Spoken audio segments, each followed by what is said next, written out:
और अब बात आजादी के सफर की। आजादी के सफर के इस अंक में हम स्वतंत्रता सेनानी चैतूर शंकरन नायर और बाबा काशी राम के जीवन, संघर्ष और योगदान पर प्रकाश डालेंगे। 11 जुलाई इन दोनों ही महावीरों की जन्म जयंती है। आइए देखते हैं।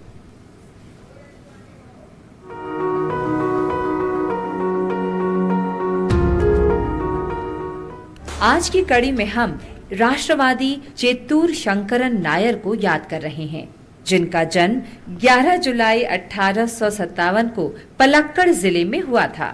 पेशे से वकील नायर ने 1897 में मद्रास में पहले प्रांतीय सम्मेलन की अध्यक्षता की। उसी वर्ष अमरावती में भारतीय राष्ट्रीय कांग्रेस के वार्षिक अधिवेशन के दौरान नायर ने अध्यक्षीय भाषण दिया। नायर ने विदेशी शासन में सुधारों का आह्वान किया और भारत के लिए स्वशासन की मांग की। नायर 1900 में मद्रास विधान परिषद के सदस्य चुने गए। 1908 में वो मद्रास उच्च न्यायालय में स्थायी न्यायाधीश बने और 1915 तक इस पद पर रहे। वे 1915 में वायसरॉय की परिषद के सदस्य बने। 1919 में सदस्य के रूप में उन्होंने भारतीय संवैधानिक सुधारों पर डिस्पैच में असहमति के 2 प्रसिद्ध सूत्र लिखे, जिनमें भारत में ब्रिटिश शासन के विभिन्न दोषों की ओर इशारा किया और सुधारों का सुझाव दिया। किसी भारतीय के लिए इस तरह की आलोचना करना और इस तरह की मांग करना उन दिनों अविश्वसनीय था। ब्रिटिश सरकार ने उनकी अधिकांश सिफारिशों को स्वीकार कर दिया।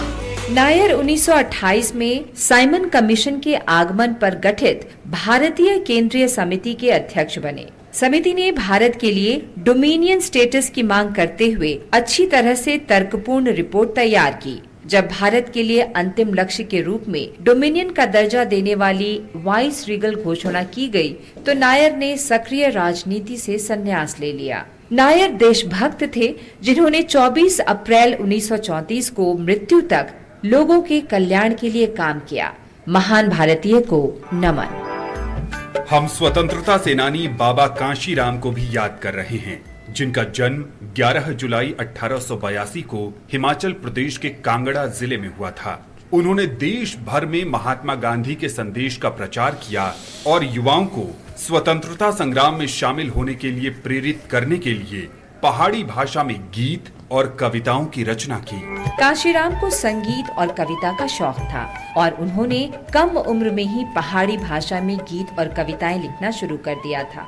वो रोजगार के लिए लाहौर गए, जहां युवा काशी स्वतंत्रता सेनानियों के संपर्क में आए। काशी ने भगत सिंह के चाचा सरदार अजीत सिंह, लाला हरदयाल और लाला लाजपत राय सहित जाने माने स्वतंत्रता सेनानियों के साथ काम किया। उन्होंने 1919 के जलियांवाला बाग नरसंहार को भी देखा। काशीराम को 1920 में उनके गांव डाबा सीबा में गिरफ्तार किया गया और लाला लाजपत राय के साथ धर्मशाला जेल भेज दिया गया।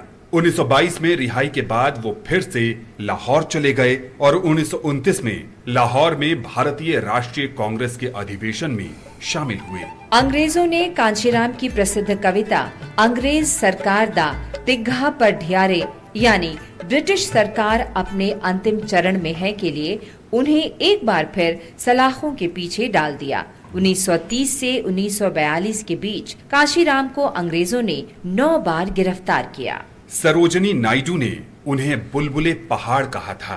काशीराम ने जीवन के अंतिम दिनों के दौरान भारत के स्वतंत्र होने तक काले कपड़े पहनने का संकल्प लिया। 15 अक्टूबर 1943 को बाबा काशीराम ने अंतिम सांस ली। इस बहादुर स्वतंत्रता सेनानी को नमन।